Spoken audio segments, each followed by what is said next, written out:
मानव जीवन की सफलता कर्म योग में है, कर्म भोग में नहीं। इसलिए मनुष्य को श्रेय प्राप्त करने के लिए कर्म भोगी नहीं, कर्म योगी बनना चाहिए। उसे जीवन की हर छोटी बड़ी शाखा पर सामान्य रूप से संपूर्ण योग्यता और मनोयोग से ध्यान देना चाहिए। कार्य कुशलता का प्रमाण इस बात में है कि छोटे से छोटा काम भी इस कुशलता से किया जाए कि वह सुंदर और महत्वपूर्ण बनकर कर्ता की ईमानदारी का साक्षी जैसा बोल उठे। श्रद्धा, निष्ठा और लगन के साथ किया गया कोई भी काम मनुष्य को सद्भाव, उच्च विचार, उत्साह, संतोष और शांति प्रदान करता है।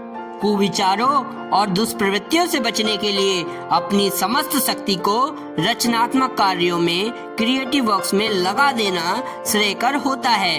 अकर्मण्यता की स्थिति में अनेक दूषित मनोभाव उत्पन्न होते रहते हैं, बढ़ते हैं और भयंकर रूप धारण कर लेते हैं। काम में लगे रहने पर दूषित भाव की शक्ति रचनात्मक कार्यों में, क्रिएटिव वर्क्स में परिवर्तित हो जाती है। चिंता से मुक्ति के लिए सक्रिय रहना आवश्यक है। इससे इच्छा शक्ति भी बढ़ेगी और दूषित भाव का भी शोधन होगा। कोई भी काम जो सरल और अपनी रुचि के अनुकूल हो, उसमें लग जाना चाहिए। चिंता, क्रोध, शोक आदि हीन भावनाओं से ग्रसित व्यक्ति के लिए अकर्मण्य रहना बड़ा भारी कुपत्य है।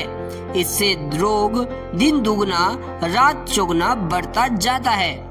दूसरों की सेवा, घर का काम, अध्ययन, शिल्प, कला, साहित्य साधना आदि छोटे बड़े कार्यों में अपनी रुचि के अनुसार निर्णय लेकर उसमें लग जाना चाहिए। इससे चिंता, मानसिक विकार, उद्विग्नता आदि से बचने का ये एक सरल उपाय है।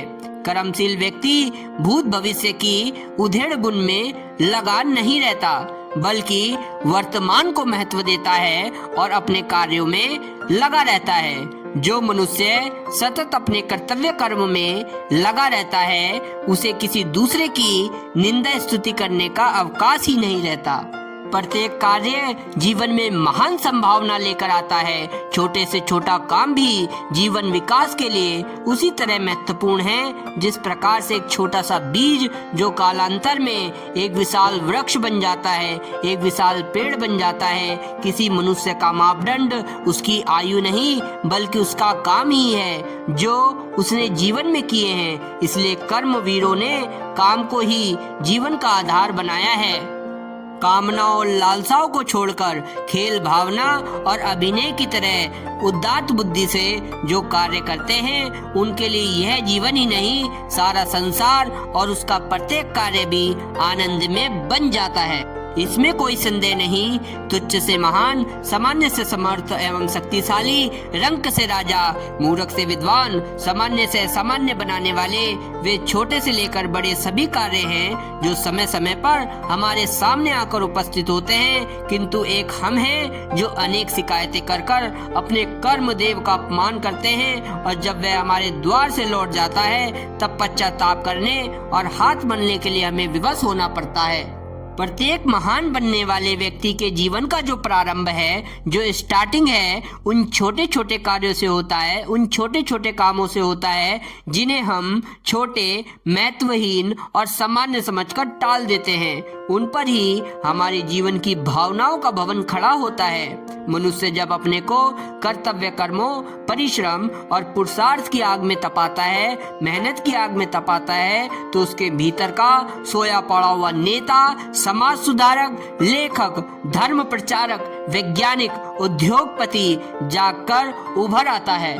ईश्वर की सबसे बड़ी देन, सबसे महत्वपूर्ण प्रसाद है कि अपने मस्तिष्क को, अपने माइंड को विकृतियों से, बुराइयों से बचाइए। उसमें विवेक और सद्बुद्धि का दीप प्रज्वलित कीजिए, उसको निर्माण की दशा में लगाइए और देखिए आपका निर्विकार मस्तिष्क आपको कैसी कैसी सृजनात्मक योजनाएं प्रदान करता है और किस प्रकार से आपका मार्गदर्शन करता है और पैरी की तरह आपको बचाए भी रखता है।